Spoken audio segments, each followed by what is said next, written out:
The job of journalists is to ask questions, to speak truth to power, to question authority. This has always been a very difficult struggle in the Gulf and the wider Middle East. But this is what Jamal Khashoggi was committed to. He believed with great courage and passion that the way to achieve a better place for his country and society was to strive for an independent and free media. He was a pragmatist who understood well the limits of just how far he could push that narrative on, but he never, ever gave up pushing. He was a brave and dedicated journalist and a warm and very funny man. The first time I met him was in 2002 in Jeddah. And at that stage, I was very interested to speak with him because he knew Osama bin Laden, and he had interviewed Osama bin Laden.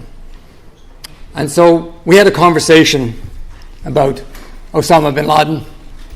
And he said to me, the thing about Osama, Bill, and he said it with that humorous gleam in his eye that we who knew him will remember. He said, the thing about Osama, Bill, is that he just got in with the wrong crowd. The murder of Jamal Khashoggi does tremendous damage to the struggle to create a free and independent media in the Gulf and Arab worlds. It has already suffered so many grievous setbacks.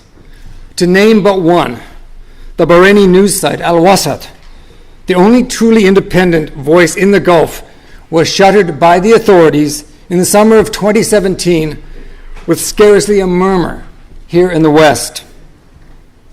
In 2011, Karim Fakawi, Al Wasat's co-founder, was beaten to death in detention by the police when he went to complain about his house being bulldozed.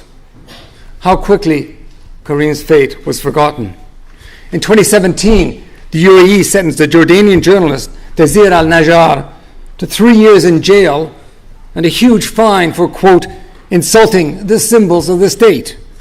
In January of this year, a Lebanese journalist, Hanan Hadar, was sentenced in absentia by a military court for insulting the armed forces. How discouraging is it that given the relative level of freedom media enjoys in Lebanon, under the guise of security, criticism and a free media is being inexorably crushed? A friend of mine in the region said, it's as if the walls are closing in. We cannot breathe. It has become a grim narrative arc, one that began with modest gains and hope for a freer media environment in the early part of this century, but especially after the events of 2011, what's been called the Arab Spring, that narrative spirals downward to the appalling murder of Jamal Khashoggi.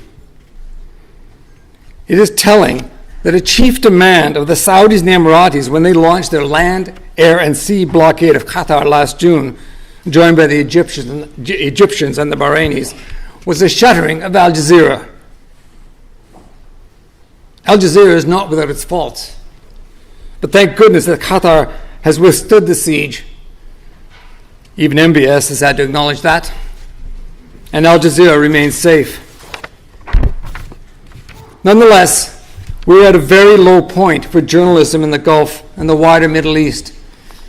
In my nearly 20 years of covering the region, I can think of no time when the struggle for free media has been so grievously wounded and so seriously set back.